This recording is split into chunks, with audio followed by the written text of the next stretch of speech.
nguvu za kiume au udhaifu katika tendo la ndoa. Leo nataka nikuletee faida ya mmea mmoja huu, mmea ambao kama utautumia katika viwango maalum, basi unaweza ukajikuta umeondosha tatizo la udhaifu katika tendo la ndoa, na pengine ilikuwa inafikia hatua mke wako mwenyewe unamkimbia kwa sababu tu huna uwezo wa kumkidhia haja yake. Sasa mimi nataka twende tukaondoshe kwa kutumia moja kati ya aina mimea 7, nao huu mmea nitauzungumzia faida zake.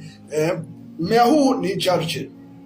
Huu mmea ninaujua kwa jina la Jarjir kwa lugha ya Kiarabu, kwa Kiswahili siujui, lakini faida ya mmea huu ni kubwa sana katika maisha ya mwanadamu.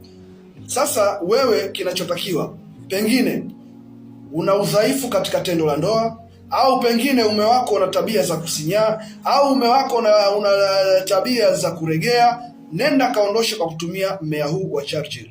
Nini cha kufanya? Cha kufanya, tafuta mmea huu wa Jarjir. Baada ya kutafuta mmea huu wa Jarjir, nenda nyumbani kwako, chukua sufuria, uchemshe vizuri takriban nusu saa au dakika 45. Baada ya kuchemsha dakika 45, uipue. Baada ya kuipua, uchuje vizuri kabisa katika chujio. Baada ya kuchuja, inatakiwa unywe kwa siku mara 3, kwa maana kwamba asubuhi, mchana na jioni, kwa muda wa siku 3.